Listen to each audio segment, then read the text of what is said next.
Hey guys, welcome to another episode of Rave with Paige, where we talk all things women in sports. I'm your hostess with the mostest, Paige Cook, and I'm here bringing you the latest and greatest from the world of women's soccer. Specifically, why are United States women national team key players transferring to play club soccer over in Europe? Let's get to it then.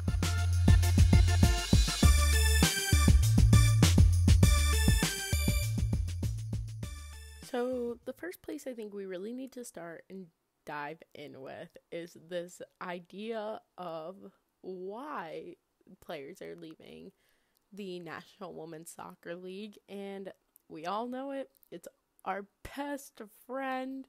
That was major jokes. That was an awful joke. COVID-19 has had a significant impact on everyone's lives, regardless of your demographic, your gender, your profession. Anything in your life has most definitely been affected by COVID, whether it's been in little ways or major ways. So in the sports world, COVID has had a major almost negative impact. You know, we went from seasons being delayed to canceled to shortened, and no fans, or some places are able to hold fans while others aren't.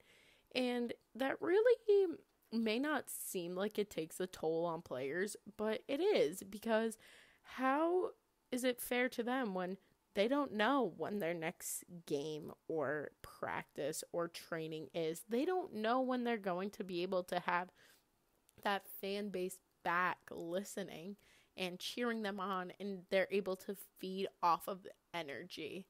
So to talk about how it's impacted sports, it's been in a very negative way. But I think we should really focus on, the National Women's Soccer League. That's why we're here today. To start, the NWSL became the first professional sports team league to return to play with the Challenge Cup over the summer. And they had it submitted and everything, but teams ended up having some COVID concerns, one team in particular, the Orlando Pride, and they had to withdraw, meaning that some players are losing their key playtime to maintain and develop their skills that are needed. And this ended up resulting that our next National Women's Soccer League match may not be until 2021. So that's almost, could be a year or over a year for players to keep playing. They will not be playing until about April or so. And in the meantime, you have these players that play in the NWSL that also play for the USWNT.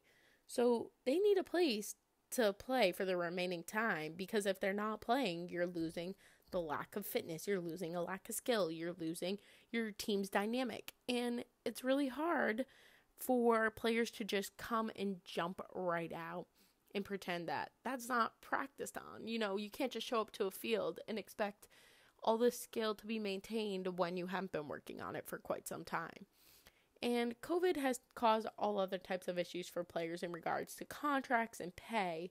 In the U.S., not to get politically or anything, but the U.S. has not handled the COVID-19 pandemic as well as other countries.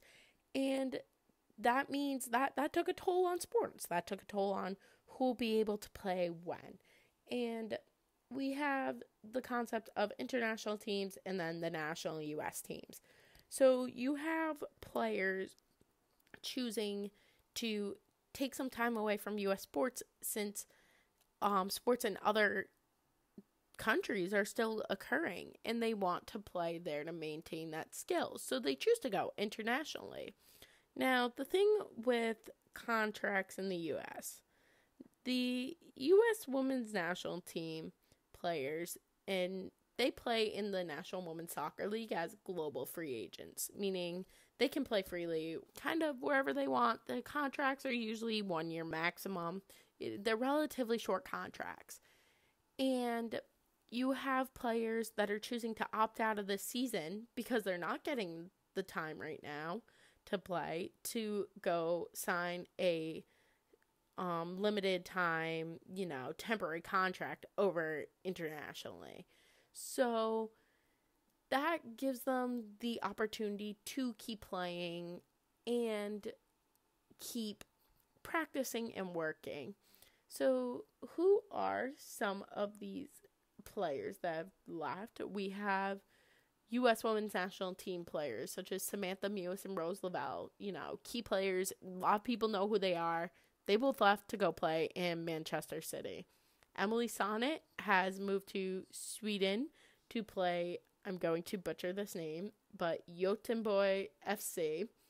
Sorry to the Swedish soccer fans. I cannot get that. But this means that they are getting their time to play right now. They are getting the practice. They're getting the skills. They're maintaining their fitness. And that is really key for when it comes time to playing in their national games for the U.S. Women's National Team. Going back, could this be temporary? I mean, that's the hope. And for the most part, yes, players will most likely come back at the end of their respective seasons, as long as the National Women's Soccer League has a date that they will return to play and has COVID-19 under control. So a lot of people are fearful of that.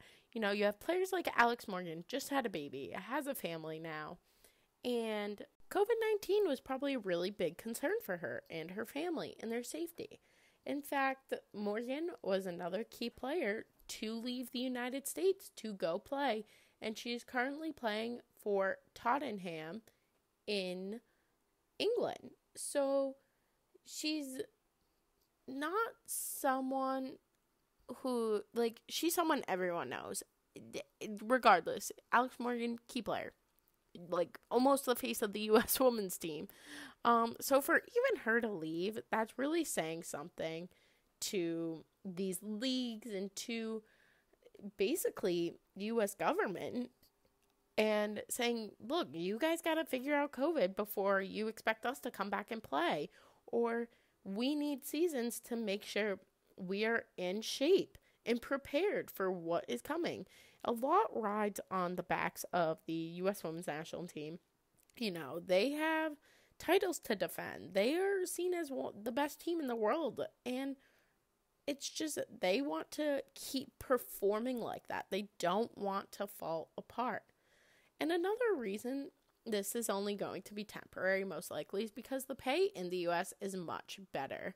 Going back to me saying that they are global free agents in the National Women's Soccer League, but because it's almost a partnership between the U.S. women's team and the National Women's Soccer League, they are getting good pay.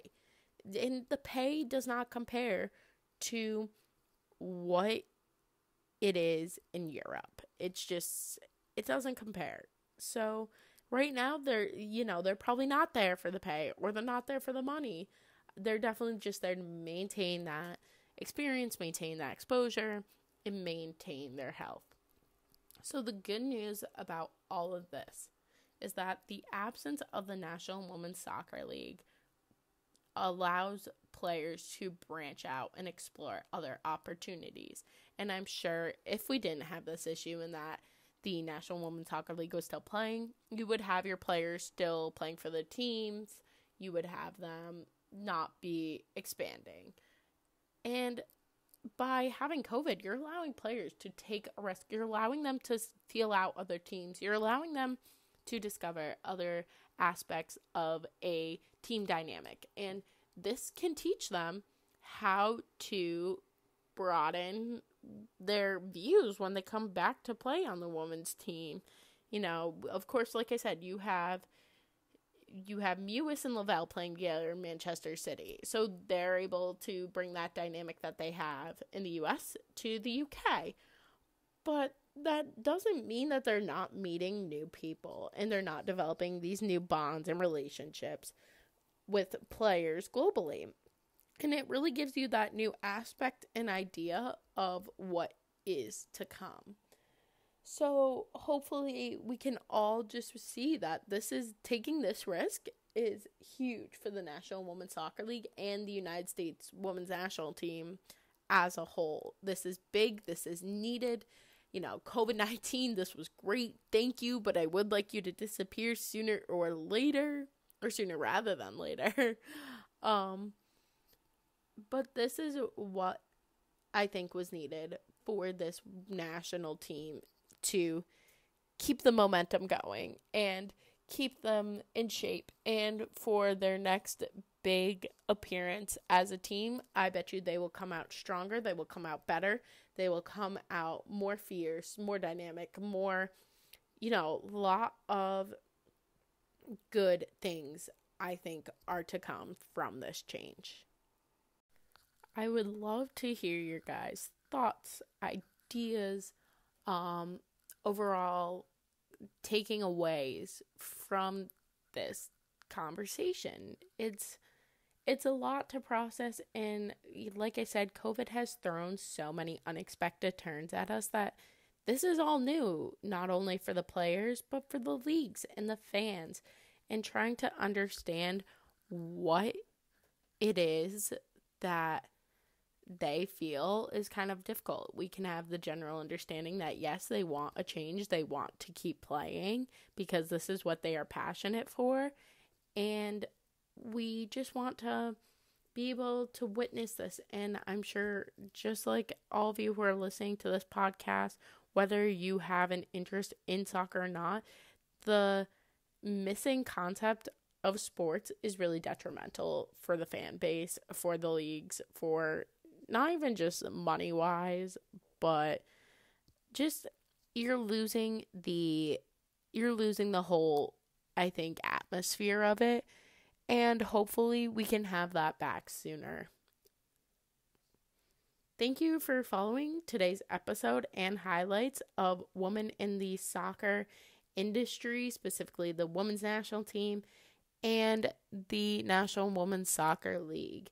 Be sure to follow my Twitter at PaigeC_trifecta for more content, and if you want more updates on what I put out.